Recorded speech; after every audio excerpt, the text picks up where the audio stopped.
Dr. Kayode Adedayo. He is a socio-political technocrat. Good morning, Doctor. It's good to have you on board. Yes, good to be with you this morning. Don't mind me. I've been with you since almost 10 minutes. So when you were asking, is that a Kayode on? I said, yes.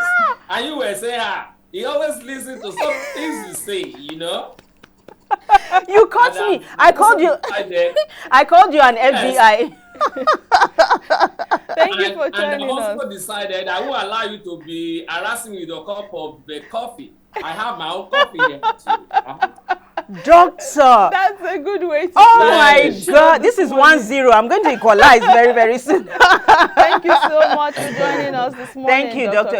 Yeah, it's a pleasure to you. I like your vibe, really. So let's hit the ground running. Yeah, I've got the story here. FG to shut errant fuel stations. This is on the front page of the Punch. The federal government to shut errant fuel stations as petrol hits 1,000 naira per litre. Let's get your take on this, Doctor. When I was reading that thing late last night, I was thinking to myself, who are the people that are going to shut it? Is it the DPR? Is it the DPR? Because DPR is supposed to be having oversight function. Absolutely. On all those filling stations. To what extent has DPR been doing its work as regards that?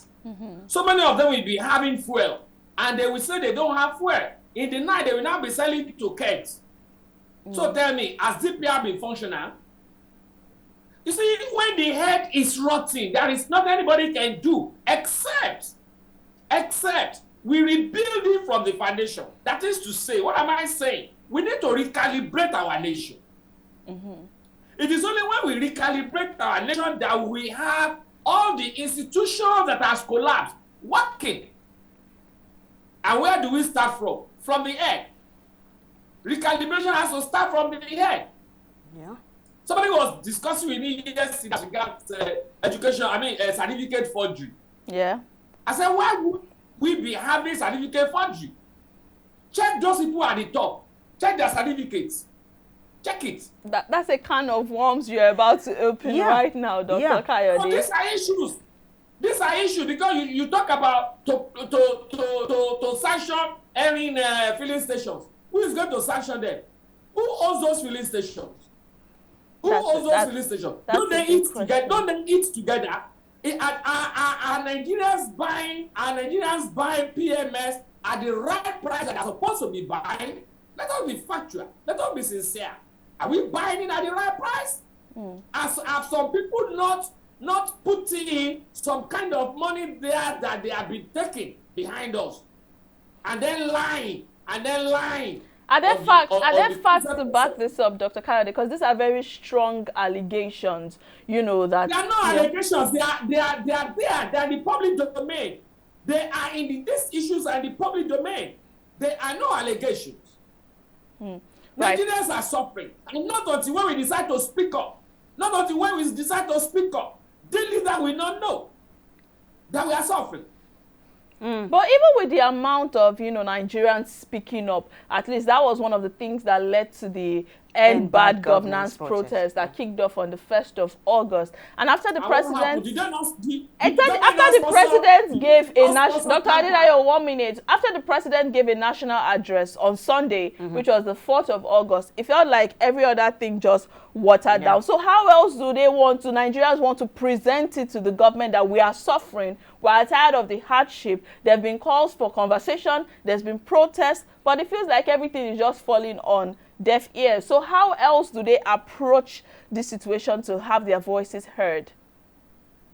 Smart, and now you say that I'm opening another can of words. It is you that is starting now. Let me tell you this. I've experienced it once outside of this country, whereby they were protesting, and some people decided to go and park their vehicles on a particular major road on a particular major road, no movement. Nobody goes in, nobody goes out. Not up to 12 noon in the afternoon.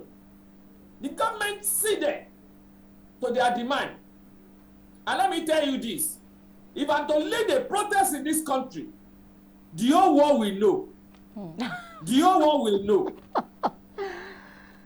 Do you know what I will do? Do you know what I will do? What will you do, Dr. Kayode? I will make people to park their cars on Top Mainland Bridge, the two sides, on the Kayode Road, in front of a National Assembly, the entrance of National Assembly, the entrance of Aso Rock, the entrance of all these governors' offices and their residences. Nobody comes in, nobody goes out. Then we now go to the international airports, both Abuja and Lagos. We park cars on the roads. Nobody comes in, nobody goes out. Doctor, do you know what we know? Do you know what we hear that? Dr. Adedayo Kayode. Then we know that yes, you asked me to educate Nigerians, and I'm educating Nigerians. Right. If I want, what I will do? But we also need to consider. Not be able to kill anybody. There is no thought that will come and hijack it because you won't see any human being there. You only see cars. You'll be shocked. Those cars will be stolen. You'll be shocked. Or we see a case of cars being looted. Yeah. How will they steal them? Okay. When we also put on some security measures, don't let me put that. Don't let it out of the cast. But let's. I'm a technocrat. Yeah, you are a socio-political technocrat. Why are you talking of a technocrat? Okay. Why are you talking of technocrat? We have different concepts, and that concepts are being developed from a particular framework to which you can always measure the successes along the line, and to which you can also recalibrate even along the line, to the extent that not until when success is achieved, there won't be any going back. Right. I think that's a safe place to land on this conversation. Do you want to land on this? Before he goes though, he said he was going to park cars and all of that. But I wanted to ask Doctor, isn't it said that where the exercise of one man's free will ends, that's where another person's own begins? That's all I got to say. And that is why we need to put good heads together. Put two good heads together to be able to execute this. And that time is coming very, very soon. Fingers crossed. We hope that spare our lives. God spare our lives. We hope that we'll be able to get to that point where we're able to express our demands without any fear. But earlier when you were speaking, you touched briefly on certificates, forgery, and all of that. I would like to connect this with this recent update in regards to education, where the federal ASU and the NUT are differing, as the federal government bans under 18 candidates to write the West Africa Senior School Leaving Certificate examination. Now, a lot of things, before you came on, Vivian and I talked about this, a lot of things are surrounding this situation. Looking at a climb like Nigeria, pegging 18 years before you can write your WAEC, a lot of people know it as WAEC. When you heard that headline or that development, first off, how did you react to it? Do you think it's a decision in the right direction, or we're missing it somewhere? You see, it's mixed. It's a mixed issue. Which is what you said, Sarah.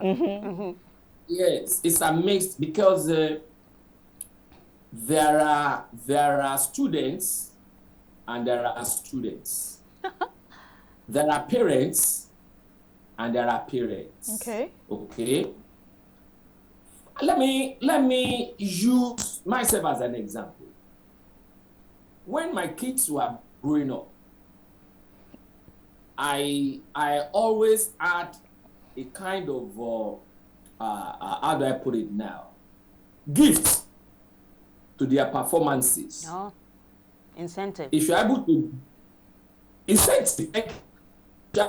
do this, yes, you will do this. Because when I too was growing up, during the days of Father Christmas, then not the kind of Father Christmas we have now. Yeah. You know?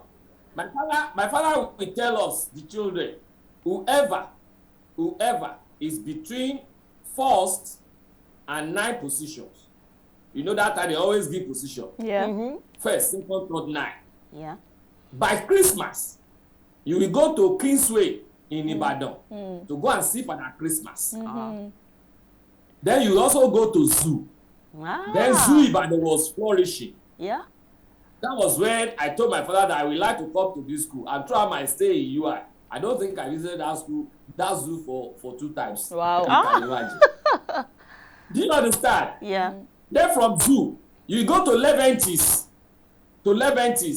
to also eat, that time, all this assorted, wherever. Now, if your position is beyond 9, you will go to 2. You won't go to the 3. Okay. You will stay in the car. If it's beyond 15, you only go to 1. So everybody keep on struggling. We kept on struggling. Do you understand? So my kids, the same thing. To the extent between you and me, my last kid wrote is common entrance, both NECO and the normal one. Common entrance at when he was in primary 2 and entered JS1 from primary 2. Exactly, I'm telling you the truth. Now, by the time he was in JS3, because he was trying to pursue his brothers. By the time he was in JS3, he was ready to write WAEC and score at least 60%. In English, mathematics, geography, and 1 or 2 sciences. But isn't that putting the child way ahead of their age and their experience? I said mixed. Listen to me. I said mixed. They are mixed things.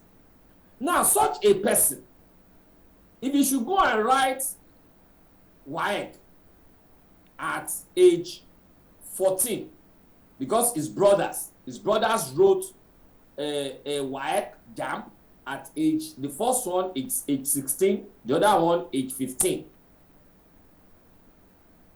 But the issue is this. There are some children, they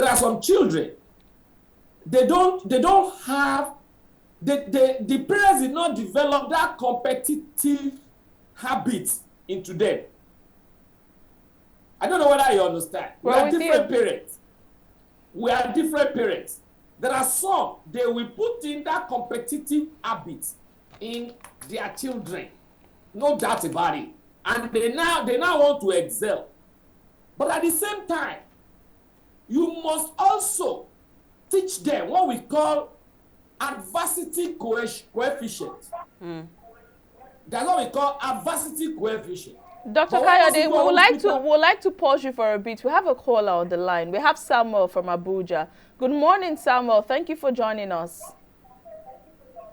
All right, thank you. Please kindly turn down the volume of your TV set or whatever gadgets you're using so we can hear you properly. Okay, I've done that. All right, please go on. Yes, in 60 seconds. Yeah, I want to speak on the topic where the minister said that henceforth writing NECO and WAEC will be from the age of less than 18 years. I think that decision is very, very inconsiderate. Okay. Now most of their children are outside the country. Some of them are not up to the age of 15 and they are already in the university. Now they want to deprive the common man the opportunity for those intelligent children, those well-grounded children to pursue their academic careers. So I want to urge the government to please reconsider this time. If a child is good enough academically, he should be allowed to pursue his academic portion. All right. Thank you so much, Samuel. Thank you for your thoughts. Thank you. Now, all right. As I was saying, I don't know if Dr. Kayode actually heard what Samuel said. I heard him. That's where I will land. Okay. As I was saying, that's what we call adversity coefficient. But what people look at here is always IQ, intelligent quotient. All right? When when you develop intelligent quotient without teaching or developing the adversity quotient, Right. that is when when they rush their education, it can affect them later in future. Yeah. But the moment they know the issue as regards adversity and how to handle it, Yes. I mean, there is no problem. Okay. Because adversity will not tell you when it will come. Those are the things that my parents, especially my father, put us through. Yeah. Then, okay? Now, when you are now limiting them on when to write, where do you now put the geniuses? The geniuses. And mark you, when you don't allow such a child to move the way he is being wired by the Almighty, it can affect such a child psychologically. You have to think about the psychological effect it will have on such a child. All right? So, we have to, for instance, now go to all these schools now. Who amongst them are having psychologists? What? Say that They again. don't have psychologists. Psychologists. Okay. That takes care of those children that will be able to monitor them. I remember a time I wanted to talk to one of my kids. He said, "Oh, Dad, I'm sorry, I can't talk to you now. I'm about to enter the office of my they call it psychologist or whatever in their school." They respect them a lot because these are people that monitor them. These are people that knows how to direct them. These are people that knows what their capacity is and what they can take in at any point in time. Yeah. Do you understand? So, how many of them are being involved in taking this decision? Right. Then have you also looked at our system? Have you also looked at our system, educational system, to find out that something is missing? There is nobody, especially all these private schools, even government schools, they don't have teachers that direct them appropriately, according to their knowledge. Like guardians and counselors. Their knowledge. Yes. Counselors. Yeah. Counselors. They don't have counselors.